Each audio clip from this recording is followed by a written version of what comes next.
Hi guys, in this video we talk to Art Adams, lens specialist from Arri. We talk a little bit about himself and then we do a deep dive into lenses, especially the new Arri Signature series.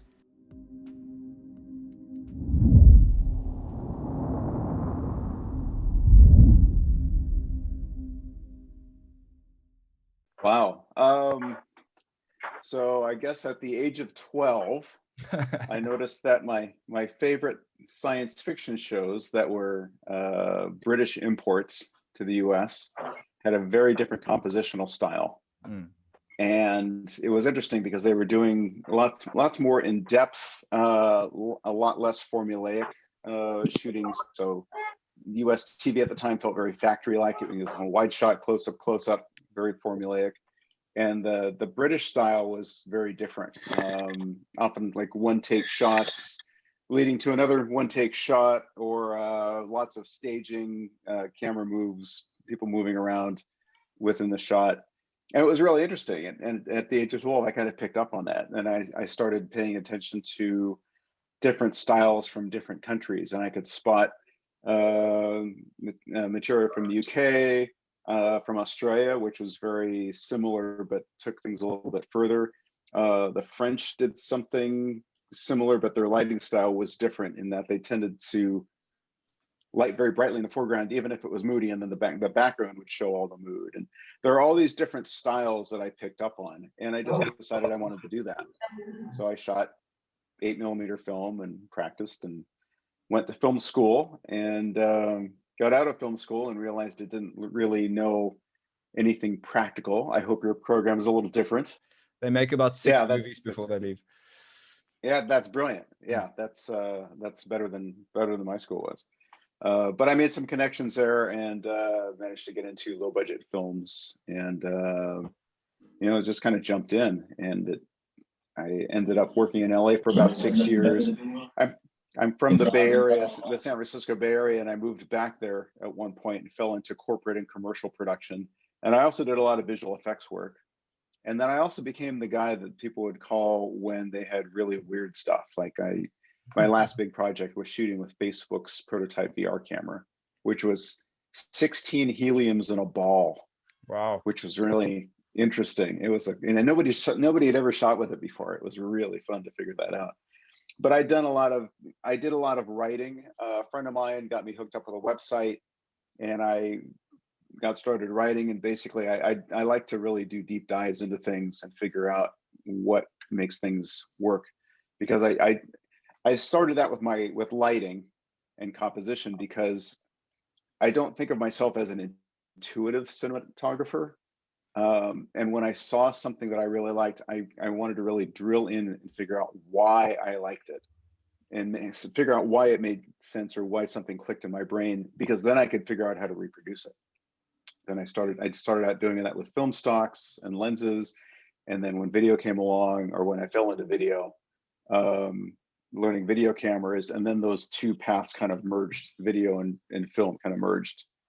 And that's when I started writing, and basically whatever fascinated me at the time I would write about and put the articles up on the internet, and then people would read them and think I knew what I was talking about, and they started hiring me to consult. And then at some point Arri hired me to teach Arri academies on a freelance basis.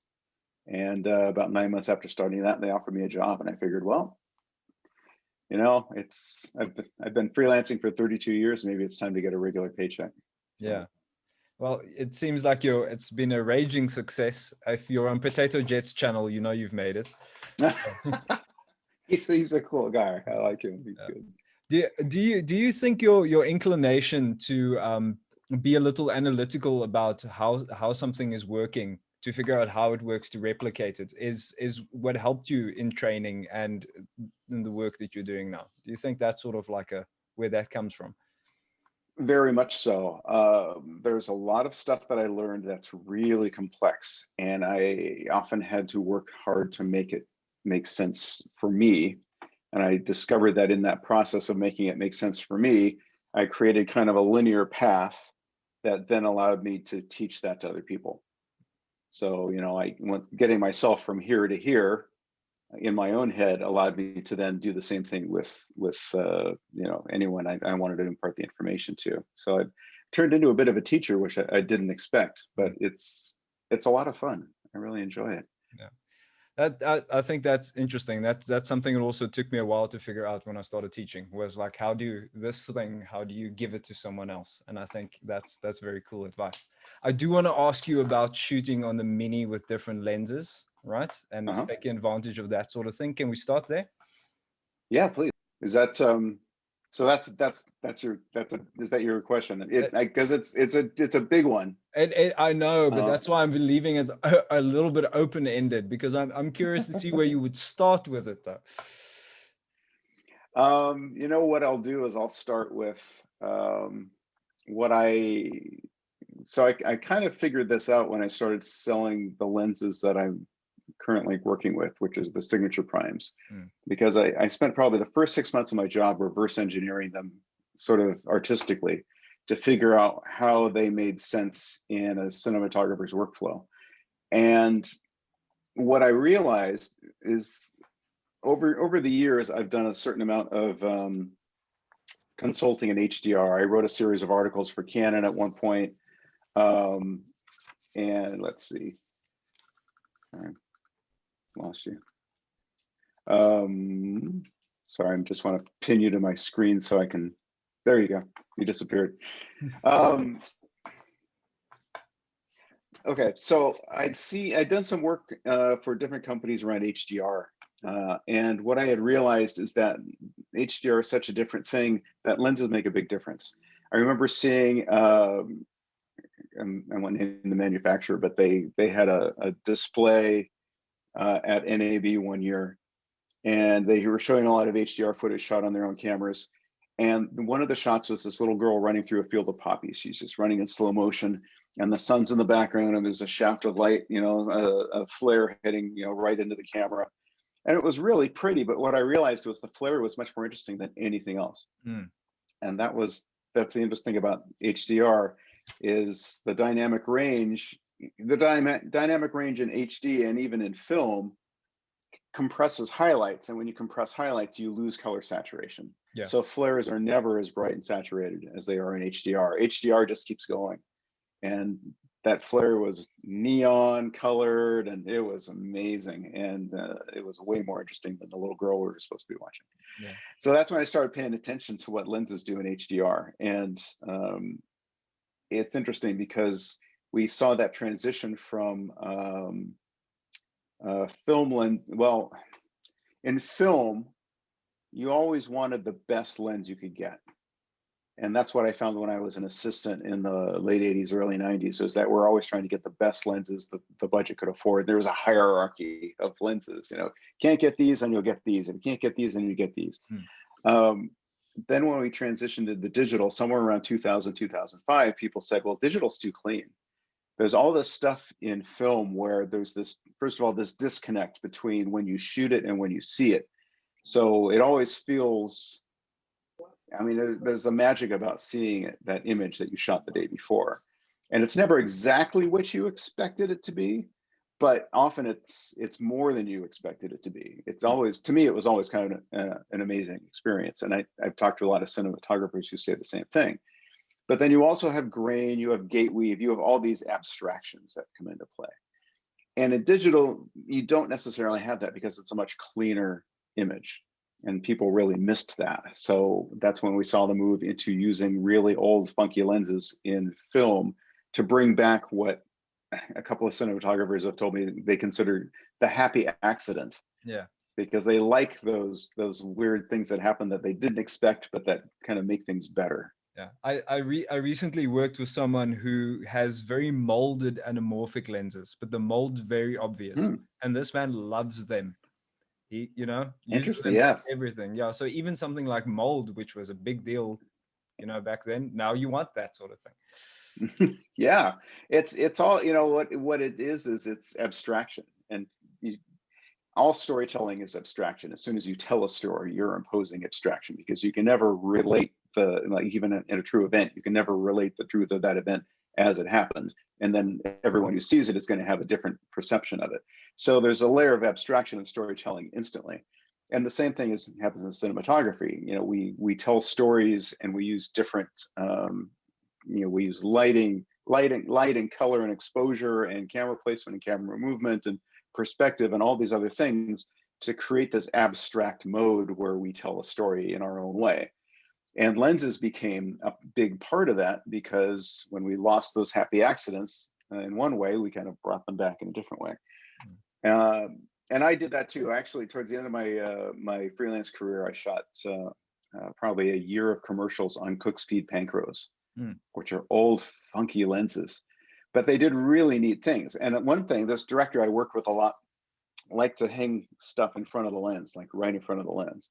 And because the lens is so short, and the entrance pupil is the center of perspective of the lens. So basically, when you look in the front of a lens and you look at the aperture, that's the entrance pupil. Yeah. And the closer you can get objects to that, the better you are, as far as throwing them out of focus and creating weird abstract shapes. And what we found was that somehow the light would kind of bend around objects. So we get things like, for a while we had wine glasses. We would stand them upside down and shoot through the stems and move the camera through slowly. And we get those stems right up next to the lens, and we'd kick some light off them. So as we're shooting, you get these little weird distortions. And with Cook Speed Panchros, the light would feel like it would kind of bend around. There was this weird wrapping effect that was interesting. Yeah. So I love doing that stuff too. The problem I found is in HDR, that stuff gets amplified by about 10 times. So suddenly, what's great is during COVID, I've been able to sit at home. The best purchase I made was I bought kind of a mid-range HDR set just before COVID. So every time television set. Yeah. So I usually have IMDb on my phone, and every time I watch something, I play guess the lens, and I'm getting pretty good at it. But I couldn't do that as easily in HD, because you can see so much more in HDR. Yeah. So flare, color, chromatic aberration, all these things are amplified, and I can spot certain lenses just immediately. It's really interesting. That's actually a skill to be jealous of. The Panchros are actually quite a common lens in this country. A lot of people use them. You see them quite. So that sounds like such a cool trick to me. It's actually something I might steal. Oh, please do. Yeah. It also makes me think of the water bottle trick from Chernobyl, with a similar sort of thing with the water bottle. Oh, moving through the water. Yeah. Same thing. We tried all sorts of things. We anything, glass rods and beads and all sorts of stuff. Can we see that somewhere? Is that a movie we would know, or a commercial that we know? Oh, it's I don't know. It was all for a company called Salesforce. Oh, okay. There's probably a certain amount of it on their website. They were really good for a while. They make business software, and they spent a ton of money on marketing. It's interesting, in Silicon Valley, all these tech companies started building internal media departments, and they started hiring directors, some cinematographers. They would hire agency producers to oversee things. There's this real move to push corporate towards the commercial look. Yeah, which is great. Yeah, that makes me think of this recent Apple keynote that they had yesterday or the day before. The Apple products, it's interesting, but the cinematography on that thing is amazing. It's weird to say. You almost want to watch it for the cine. Yeah. Oh yeah, I didn't watch it, but someone told me at one point you could see a Mini in the background. Yeah, I'm sure. Best of the best, it looks like it, because there's one shot that's perfectly stable, but they're on a boat. So you just thinking of what they needed to pull that off so smoothly. Interesting to figure these things out. But speaking about HDR and new technologies and things like that, can I ask you, what do you think, or what advice, or what's your insights when it comes to virtual productions and shooting into LED screens and volumes and that sort of thing? Oh, interesting. I'm still learning about that myself. We have one in we have a stage in our building in Burbank, which, due to COVID, we can't go into that often. I am going to go in there in a couple of weeks to shoot some tests with that as a background, but it's interesting. There's a lot of tricks to it, and I'm not going to claim to know all of them. One thing I can say is lens-wise, is that our signature primes and, well, the zooms do the same thing. I haven't tested the zooms yet, but they feel like they roll out of focus very quickly. Mm. And the reason for that seems to be primarily due to they're really well corrected for spherical aberration. And this is something I found, actually, I can show you if you're interested. I would love to see. While you're doing that, can I ask, do you think that fast roll-off of focus is beneficial when it comes to managing the scalloping on those screens? Yeah, so actually that was what I was going to say, is that signature primes seem to let you work closer to the screen and also at deeper stops, because they do roll off so quickly.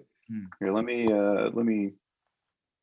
This is actually really interesting, because this was not on my radar until I discovered this. All right, so share screen, host disabled, participant screen sharing. Not for long. Give me a second. So let's see. PowerPoint, perfect. All right. So hopefully you can see my screen now, or you can see a PowerPoint slide. Yeah, got it. Yeah, so this was really interesting. So we brought the lenses out to a DP who was testing for a TV show. And when he put them up, the first thing he said was, "Oh, these roll out of focus really quickly. I love that." And I immediately thought, okay, what does that mean? Because people will say, "Oh, this lens looks creamy," or, you know, something, whatever. There are these really ill-defined words and terms that we use to describe lenses. So when he said that, I decided I wanted to figure out what he meant. So I took a distortion chart, which is used for visual effects for mapping lenses. It's just a grid. You usually shoot it head on, and then the visual effects team will look at that chart and then build the distortion map, so that if they're putting a digital character into a background plate shot with that lens, whatever lens you shot the chart with, they will pass that digital object or character through that distortion map so that it looks like it belongs in the scene and it was shot by the same lens, because otherwise you get this weird mismatch. And oftentimes when you shoot those, there are some lenses you can't shoot a distortion map with one lens and then shoot the background plate with the same focal length but a different lens. So like if you had like a Cook Speed Panchro, you know, just because we've already been talking about that and they don't make them anymore. If you shot a distortion map with one Cook Speed Panchro, that was like a 25 millimeter, and or 24, whichever one it is, and then you used a 24 millimeter Cook Speed Panchro, different lens to shoot your background, there could be a mismatch too, because especially some of those older lenses and even some of the newer lenses, even the same focal length will be different. Yeah. Anyways, in this case, what I did was I laid the map on its side, and I basically wanted to see how things rolled out of focus from the center. So I focused on that center target. The top one is let me get the little, see if I can turn the little laser pointer on here. So the top one is the signature prime, and then this is another lens. This is the Cook Speed Panchro, because they don't make those anymore, so I'll tell you what it is. And then this is another really old funky lens. And what's interesting is I've got these sorted in order of spherical aberration. And actually I can show you exactly what I mean. Actually, let's see. Let me show you exactly what I mean, because it might be helpful to go back a slide or two. Here, let me see if, there it is. Okay. So circle aberration basically means that at the point of focus, not all the rays from the lens are converging in one spot. The rays at the outside and the rays at the inside are converging at slightly different focal points. And you can see this really easily in bokeh. Bokeh, people talk about that as being the out of focus highlight in an image, but the highlight is just where you see it the most. It affects every part of the image. So in this case, this lens has spherical aberration because this should be a perfectly even highlight, and it's not. It's got a dark center and a hot outside edge. So that means that, you know, the rays at the outside edge are focusing at a different point. Like a donut, is that would that be the? Exactly. Yeah. Yes, donut bokeh, that's what we call it. And then the opposite is what my German colleagues call the Christmas ball or Christmas ornament bokeh, where it has a hot center and a soft edge. Now that kind is really nice because it blends really well. But I almost never see that in the background of objects. Now, if you do have the donut in the background beyond the point of focus, you will have the Christmas ball in front of the point of focus, but that usually isn't as obvious. But what's interesting is to see all this texture. And there's also a certain amount of chromatic aberration in here too, but there's so much texture here. And it's actually kind of interesting. But I think of this as a vintage look. Yeah. And also this mailbox here also. You can still read the characters and you can see how colorful all this is from the chromatic aberration. And then with the signature prime, this all just blends. Yeah. Like a painting almost. Yeah. Exactly. I think of it as like a watercolor painting, or imagine looking through a window and there's just sheets of rain coming down, sheets of water. It has the same kind of feeling to me. And especially in the text, I feel the same. It's much softer, even though this is the same focal length lens, same distance, same stop, everything's different. And then if you stop down, once again, same thing happens. So even though the spherical aberration is now cleaned up a bunch because you're using less of the outside of the lens at T4, which is probably really T3.8 or F3.8, something like that. Yeah. There's still a lot of texture here, and the signature prime there isn't.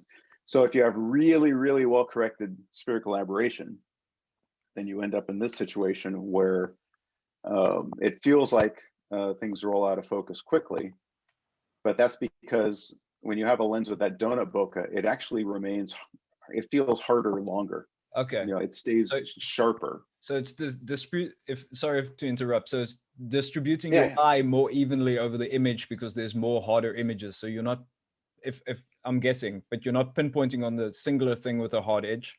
Your eye's kind of distributed. Where on the signature primes, you'd be more focused on what's harder in the image instead of what's soft. Exactly. So your eye just goes to the point of focus because your eye is attracted to hard edges and areas of high contrast. And the signature doesn't, you lose that very quickly beyond the point of focus. And the other lenses, what you're seeing here from top to bottom is increasing amounts of that donut bokeh that I just showed you. So this is a little bit of donut bokeh. This is actually the same lens that was in that previous image. How do you identify that it's the donut bokeh though? Or is it just from, if you look at the squares, that you can see the fringing almost on the side, or how would you identify that? Well, just the fact that like this lens here is a really funky old vintage lens, this bottom lens, and it has some really, really strong donut bokeh. And it feels like it stays in focus longer because that hard edge affects everything. Now, if we look at the other side, so you can see the opposite effect. You don't have the donut bokeh unless you have the Christmas ball in the foreground. Yeah. Okay, I see. So I mean, yeah. So this one that had the very strong donut bokeh beyond the point of focus, in front of the point of focus, it really has that beautiful Christmas ball, hot center, soft edge feel that makes everything blend nicely. Yeah. But you don't get that without the other. And the signature, we just try to correct it really, really well on both sides.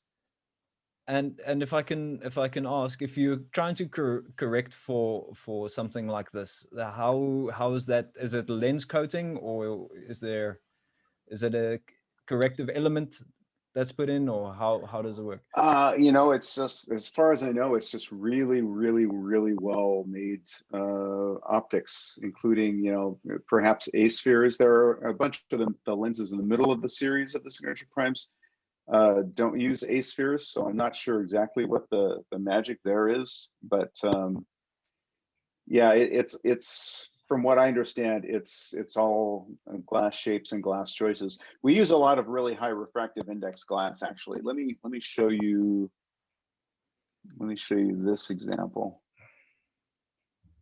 So I lined up a bunch of lenses. This is part of all my testing when I was trying to figure out exactly what I was seeing in signature lenses.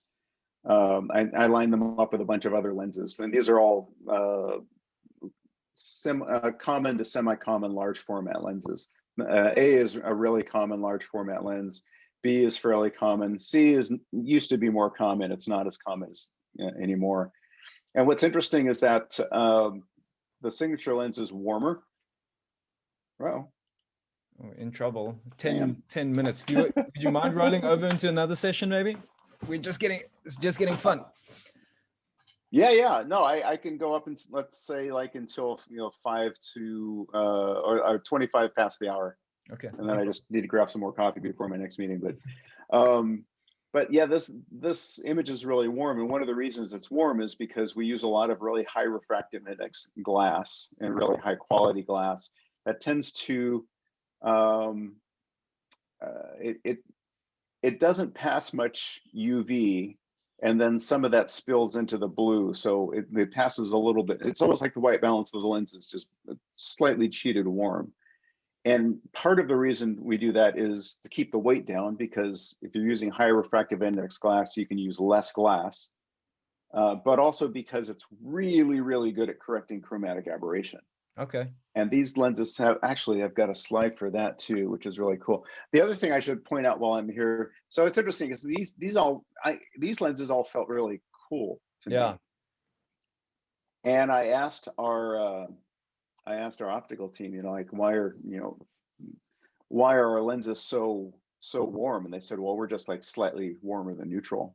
I said, really? Because all these other lenses are so cold. And they said, yes, that's because there's other ways to, you can use low refractive index glass and use more of it and keep costs down. And the lens will end cooler. It'll end up being heavier.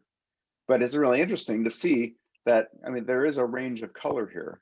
These are all, I'd say, still cooler. This lens actually has a reputation for being very warm. A lot of people say, oh, these lenses are really warm. Signature Prime is actually warmer, which is interesting. And then the Signature Prime also is brighter. And that was something else that I asked, like, why is this lens magically brighter? What are we doing to focus the light more or something? Because I had no idea what was going on. And they said it's dead on. The t-stop is absolutely dead on. And that's when I learned about exposure ramping. Let me go to this slide. So what happens is t-stops are set looking through the center of the lens when it's focused at infinity. But when you start focusing forward, you can lose exposure. And a lot of lenses do this. And it starts usually around 40 millimeters, and like a close focus on a 40 millimeter, you can really see it. But by 6 feet or 2 meters, you won't see it so much. But by the time you get to this range, like the 75 millimeter range, it's really obvious.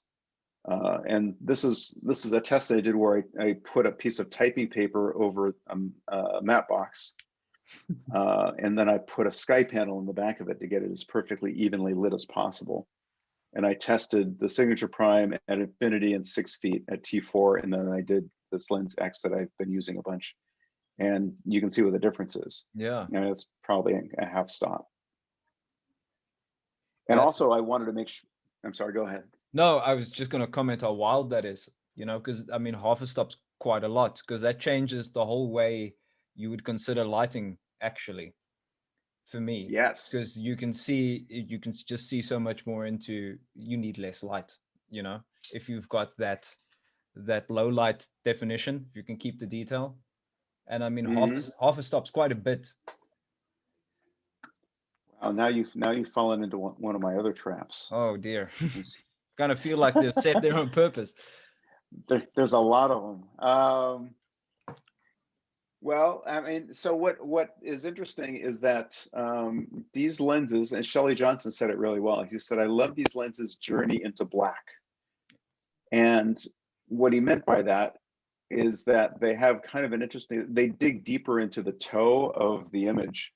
And as far as I can tell, it's just because they're very, very clear. And it's interesting because there's a DP I know who bought the first set of signatures in LA. He owns a rental house. He's done a bunch of testing for us, and he shot our first marketing film, which is actually this image is from. It's called Papa. It's on the Arri channel. It's a really, really nice little film. Really, real tearjerker. It's really nice. But he underexposed a lot of stuff. And he said he felt like he could go deeper into the shadows with these lenses, and he had more room to color correct. Actually, okay, I got something really cool to show you. Sorry, let me switch to a different presentation, because I actually have some images that he gave me with a LUT that he built just around these lenses. Oh yeah, here it is.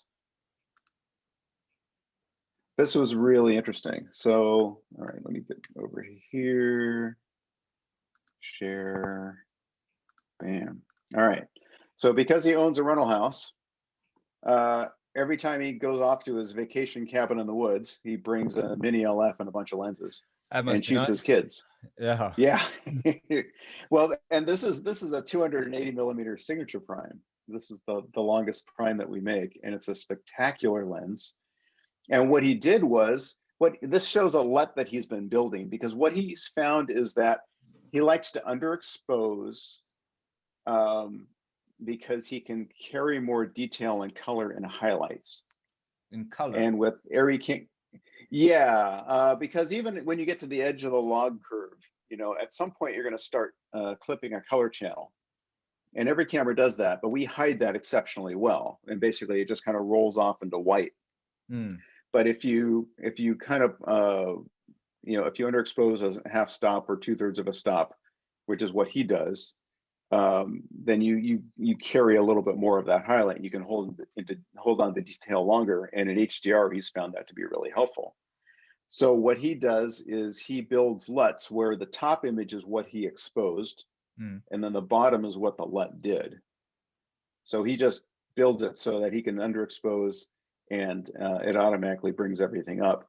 But he found he could do that with signature primes because they dig so deeply in the shadows that you still have a ton of color information there. We have a video where we talk to him about using signatures, and he says a lot of lenses will give you gray flesh tones. You'll lose color information, everything will kind of flatten out. But with signatures, there's a lot of stuff in there all the way down. And so he does this trick where he underexposes a half to 2/3 of a stop, and then he brings it up later, because he likes he says because he's got extra room in the toe, it gives him more room in the shoulder to kind of pull things down and get more detail there. So it's an interesting trick. It's fascinating. I'm a little bit speechless, but also jealous. Just if you look at the color fidelity, and this is someone who's underexposing, because that's something that's quite special. And just all the possibilities I'm thinking of now, just very cool.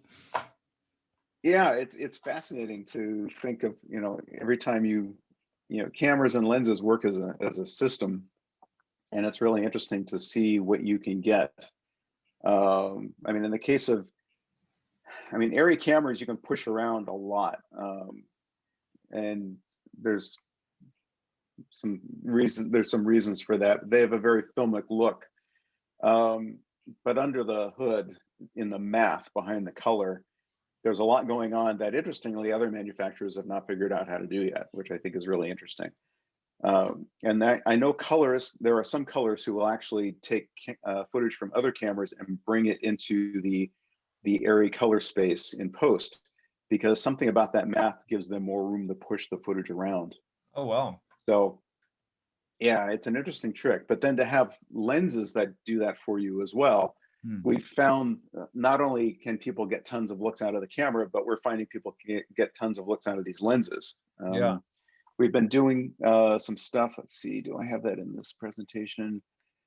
We've been doing stuff. Well, actually, this is kind of interesting. I'll show you some still images, because there's a guy who does really amazing commercials.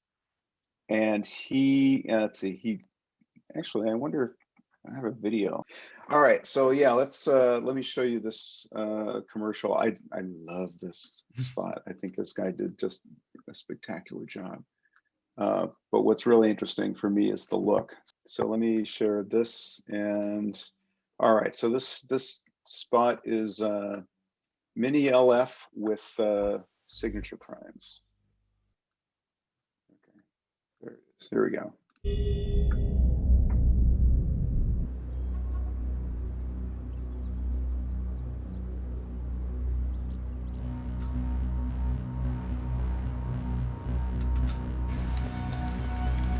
Roger, we got a roll program. Roger, roll. Roll is complete and the pitch is programmed. World Wide Web launch conditions optimal. Hypertext transfer protocols. Check. Checking website files. Vitesse de chargement optimisée. Envío de dati al server. Updating packets. You are a go for staging. Проверка шестнадцатиличного кода цвета. Color code check. Double foxtrot, double foxtrot, double foxtrot. We're web safe.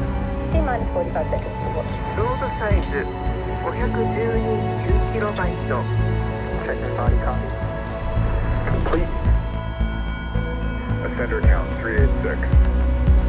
On check. Complete. T-minus 30 seconds to launch. Analyse de JavaScript. Parsing cascade style sheet. Parsing hypertext markup language protocols. Opération terminée. Generating metadata. Image upload.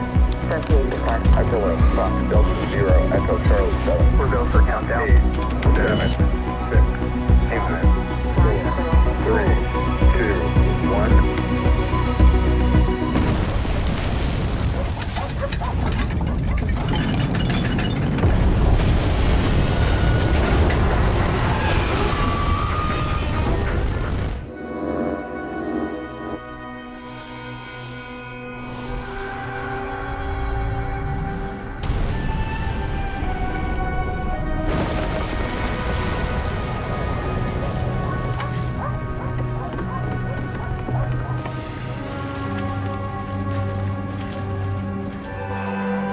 We have launch.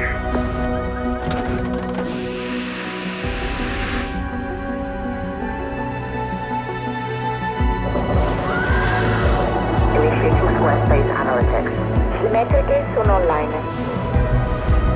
Tracking traffic trajectory. Page count at a rapid increase.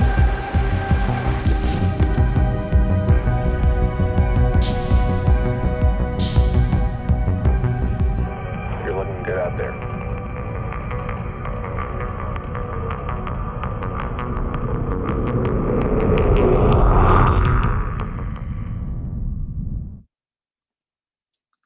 All right, I love that spot. I just think it's amazing.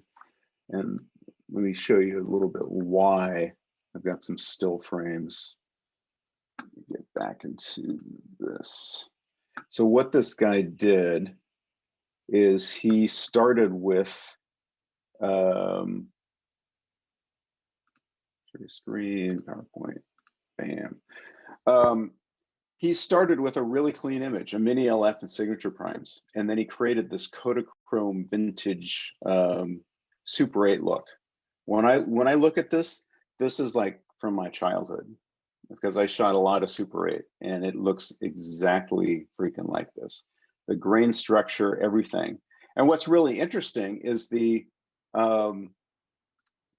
rectilinearity of these lenses. They're very there's very little distortion, very little distortion. And I'm talking about barrel or pin cushion where the lines bend at, vertical or horizontal lines bend in or out. Typically it's barrel on wide lenses and pin cushion on long lenses. And that's a mismatch between the magnification in the center versus at the edges. So like barrel distortion, you would have more magnification in the center and less at the edge. Is that right? Less at the edges? Yeah. And then that would force lines to bulge outward at the edges. Signature primes have less than like 1% distortion until you get into like the 12. The 12 is maybe 3%.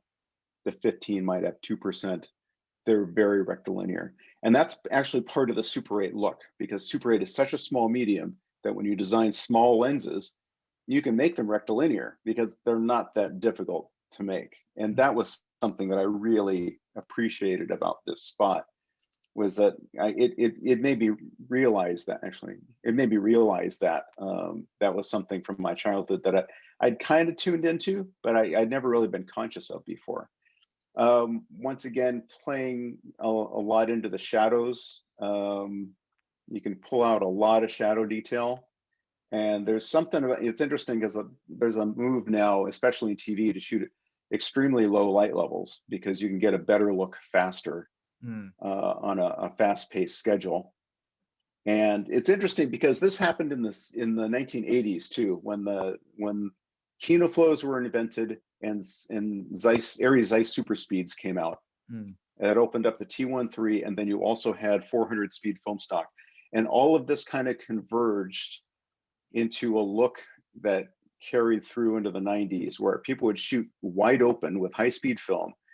And at T13, super speeds would have just enough flare, veiling glare across the image that it would kind of fill in the shadows. So what happened was at very low light levels, you could basically, what you saw, you could capture on film. It would just look exactly like what you saw. And we're kind of seeing a movement back to that now, just because it's more expedient. But signatures give me that feeling as well, even though they don't open up to 1.3, and even though they don't feel low contrast because of veiling glare, they still feel like they're low contrast just because you can see deeper down into the shadows. And then also there's something I wanted to talk about where these are very, very, very, very, very high resolution lenses, but that doesn't mean they make people look bad.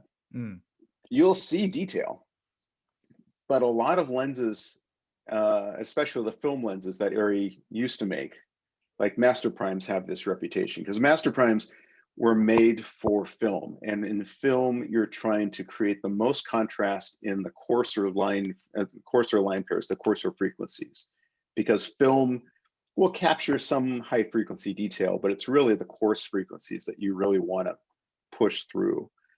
And that's why some people think they feel a little too sharp in digital. Now, what's interesting is if you open them up to 1.3, there's enough spherical aberration in there that it softens the image just a little bit. And actually, there's a number of shows. I know Man in the High Castle on Amazon does this. They shoot almost everything at T13 on master primes. And actually, the DP has the rental houses, from one of the rental houses told me this, shim the lenses for T1.3 because what happens with, sorry, got alerts coming up. So what happens is when you have too much spherical aberration, wide open, like wider than T2, it can change what the apparent point of focus is, because even though things will be sharp at, say, at 6 feet, it may feel sharper at 5'8". And the reason for that is because of that donut bokeh thing. If you cheat the focus forward a little bit, you actually end up having more contrast because of where the spherical aberration is falling than you do at the point of focus. So, and that has to do with the veiling you were talking about, that almost washout from is it internal refraction in the lens that's causing that, or? It's a couple. Wait, it's a couple things. Yeah, I mean, once you go beyond T2, a lot of things break down. It's really interesting. And it's one of those things that optical designers, either they'll tell you a lot of stuff that you can't understand, or they'll just say it's beyond you, don't worry about it. But yeah, typically at that point, you're using a lot of glass. You're using a lot of glass that is, the sphere shape is not perfect for focusing light when you get out towards the edges. That's why we have A-spheres, because you have to change the shape of that curve. But then, yeah, you have flare, you have the spherical aberration. So there's a bunch of things that come into play, especially on these older lenses. Let's see. I was gonna go. Let's see. Let me go to this one. This was one that really felt like Super 8 to me a lot, because these lines are so rectilinear. And the rectilinearity plus the the large depth of field, and the fact that they started sharp and then softened everything overall with this grain. This feels really like Super 8. This is really cool. But actually, something else I should point out is these lenses are great for visual effects. And we're finding more and more people are adopting this stuff, or adopting them for this, because it's funny, the lens maps I talked about earlier, you can shoot those, but they don't always make it to the compositor. So a lot of times, I've been told about half the time the compositor never sees those, so they have to kind of wing it. And these lenses are just so free of distortion, and they're so good at defining edges, but without feeling artificially sharp. Oh, that was the point I was trying to make earlier. The film lenses feel sharp and digital because they're really pumping the coarse line pairs, and they're high resolution, but there's less contrast in the fine details. These lenses just keep going. So I have a 9K image in here somewhere that I could pull up in a second, that we captured on a prototype camera in Australia, and the detail is stunning, but it's not sharp. It just feels like you're looking at it. It's very real, which is really nice. You're making me very curious to ask what this prototype camera is. It's a guy, his name is Paul Octel. I forget what his rental house is, but if you look at for 9x7, which is 9x7, it's a camera prototype that he's made for large format special venue work. And we loaned him some signature primes because he needed really, really high resolution lenses to see how the camera performed. And I'll show that to you next. Let me show you this really quick. Got someone into the waiting room. All right. One thing I wanted to talk about is flares. And actually in our zooms match the primes very well, but they don't match completely color-wise. One of the reasons is because the zooms have more glass in them, so they're just naturally warmer. Because if we've got warm glass already, and then you've got twice as much glass in a zoom as you do in a prime, easy, you're just going to end up with a warmer hue. But the other part is there's coatings in there for flare that warm the lens because they're reflecting blue light. And the reason we do that is we want the flares to go blue, not just because they're appealing, because they are, but because blue contributes the least amount to our sense of brightness in the human visual system. Green gives you the strongest sense of brightness. It's about 70%, red is about 22%, and blue is only 8%. So if we push flares towards blue, we can leave them in, and they're pretty, but they don't attract your attention as much. If that was a green or a yellow flare, yellow takes up the most visual processing power in your brain, so it attracts your attention. So we wanted to move away from that. Let me pull up this high-res image, because I'm gonna have to leave in a couple minutes, and I want to show you this. So this, it's a pretty stunning image. This is 9K T4, and if we go in, so the lion's head is probably, I'm going to say, like an 1/8 or a 1/9 of the frame. So if we punch in, being from Africa, I need to tell you that that's a tiger. Okay, tiger. Thank you. We have very few of those around here.